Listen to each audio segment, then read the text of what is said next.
আসসালামু আলাইকুম। আমি এখন যে জায়গায় আছি সেটা হলো গাইবান্ধা জেলায় সুন্দরগঞ্জ থানায় অবস্থিত শোভাগঞ্জ বাজারের ঐতিহ্যবাহী মেলা।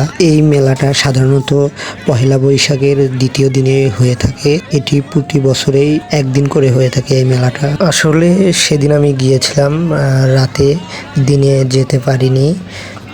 রাতে যাওয়ার পর আমার ভাগ্যটা এতই খারাপ ছিল যে যাওয়ার পর দেখি যে কারেন্ট নেই, কিছুই দেখা যায় না এবং এখানে প্রচুর পরিমাণ ভিড় ছিল।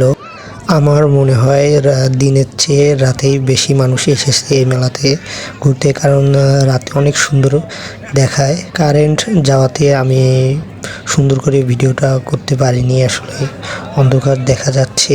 মেলাটা অনেক বড় ছিল কিন্তু আমি সবগুলো জায়গায় দেখতে পারিনি, কিছু কিছু জায়গা দেখেছি শুধু। এখানে সব ধরনের জিনিস পাওয়া যায়, বিশেষ করে বাচ্চাদের সব ধরনের খেলনা এখানে পাবে।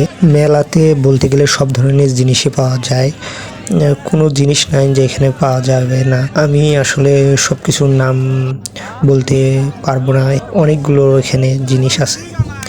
খাবার থেকে শুরু করে সব ধরনের জিনিস এখানে পাবেন এবং এখানে বড় বড় মাছও পাওয়া যায় যেগুলো অনেক বিশাল। এবং দেখা শেষ করে আমি বাসায় চলে যাই। সবাইকে অসংখ্য ধন্যবাদ।